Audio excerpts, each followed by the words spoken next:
Bienvenue. Aujourd'hui, on plonge dans des écrits en ligne assez particuliers. Oui, une série de commentaires postés sous un seul pseudo, Intifadata. C'est ça.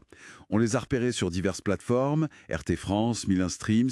Ils défendent une vision, disons, très marquée du conflit israélo-palestinien et de son histoire. Notre objectif, c'est de regarder de plus près les idées clés, les affirmations qu'on trouve dans ces textes. C'est vraiment un regard brut sur une perspective assez singulière. Alors, allons-y. Le point de départ, ça semble être une initiative, une mission Intifadata. C'est comme ça que c'est présenté. Exactement. L'auteur décrit Intifadata comme une sorte de mouvement décentralisé. Décentralisé. Oui, opérant depuis ce qu'il appelle le sixième continent. Le sixième continent, c'est-à-dire. Le web, la communauté Internet. L'objectif affiché, c'est de lutter contre le néo-sionisme. Et ce terme est qualifié de manière très forte. Oui, comme une idéologie décivilisatrice, terroriste, déshumanisante. Il y a même un appel à mobiliser des juristes et à créer une marque militante R3PULS. D'accord. Sixième continent, bataillon de juristes, ça donne une image presque structurée, quoi. Et au cœur de tout ça, il y a une remise en cause historique. Tout à fait. Le point central, c'est la résolution 181 de l'ONU, celle de 1947. Le plan de partage de la Palestine. C'est ça. L'argument développé, c'est qu'elle serait nulle et non avenue, invalide. Ah oui. Et pourquoi? Quelle est la justification avancée? Alors, l'auteur invoque un vice de forme. Ça concernerait les votes des dominions britanniques, Canada, Australie, Afrique du Sud, Nouvelle-Zélande et aussi la délégation du Siam. Qualifié de votation alibi coloniale. Voilà. Et selon cette lecture, à cause de ça, la majorité requise des 2/3. N'aurait pas été attente. Exactement. Le calcul présenté est 51% au lieu des 66% nécessaires.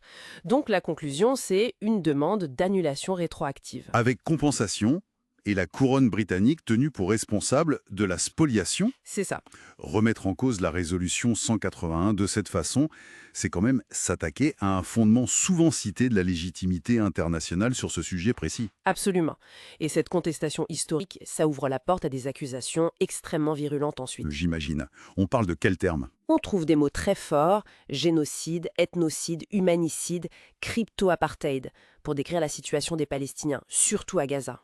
Il y a même des chiffres qui sont avancés. Oui, 200 000 victimes et des projections qui vont jusqu'à 500 000, voire 1 million, des chiffres très élevés.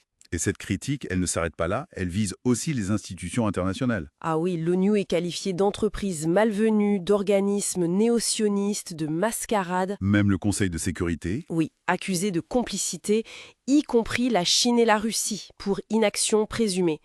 Et les puissances occidentales, bien sûr, Royaume-Uni, États-Unis, France. Emmanuel Macron est cité comme complice. Et quid des pays arabes dans cette vision? Ils sont aussi très durement critiqués. La Ligue arabe, le Conseil de coopération du Golfe, l'Égypte d'Al-Sisi, le Qatar, l'Arabie saoudite de MBS. Pour inaction, hypocrisie. Oui, et même complicité. Les termes utilisés sont sous-sionistes ou arabisme dévoué en néo-sionisme. Dans cette logique, la solution à deux États est vue comme une mascarade, un mythe. D'accord.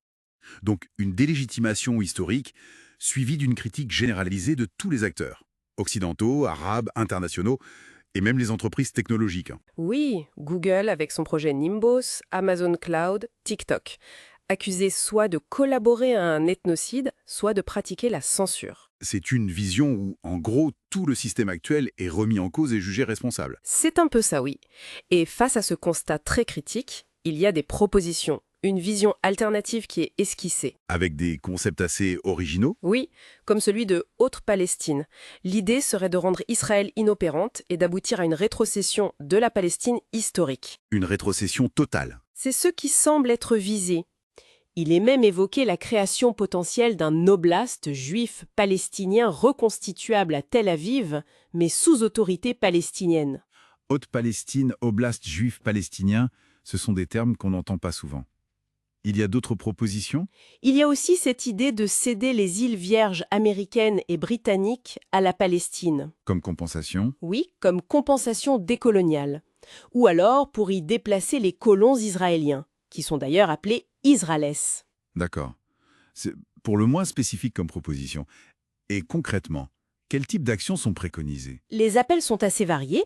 Intervention militaire de la part de la Chine, de la Russie, ou des 120 États qui ont voté pour la protection humanitaire à l'ONU. Mais aussi des sanctions. Oui, des sanctions ciblées contre les intérêts sionistes, des firmes américaines, et puis des actions plus techniques, comme le blocage de noms de domaine Internet israélien, .gov, .mil, .il. Et toujours ce rôle central pour la communauté Internet. Exactement.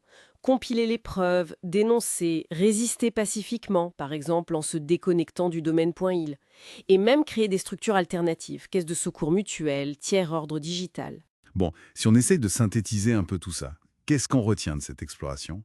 On voit une rhétorique extrêmement dure, une tentative de réécrire l'histoire de façon radicale et des appels à des actions, disons, drastiques. Le tout porté par cette mission Intifadata en ligne. C'est un exemple assez frappant de la manière dont des perspectives alternatives, parfois extrêmes, peuvent se construire et se diffuser sur le net. Ce qui est fascinant ici, c'est moins de valider ou d'invalider les faits allégués que d'observer cette construction narrative très spécifique. Avec son propre langage. Oui, Intifadata, Haute-Palestine, Sixième continent, elle s'attaque à des fondements historiques comme la résolution 181. Elle désigne des ennemis multiples, États, institutions, entreprises. Ça illustre bien la complexité et la polarisation extrême des discours qu'on peut trouver en ligne sur ce conflit. Tout à fait. Et ça laisse une dernière question en suspens. Comment ces récits numériques, très intenses, même s'ils restent peut-être minoritaires, influencent ou reflètent les tensions hors ligne?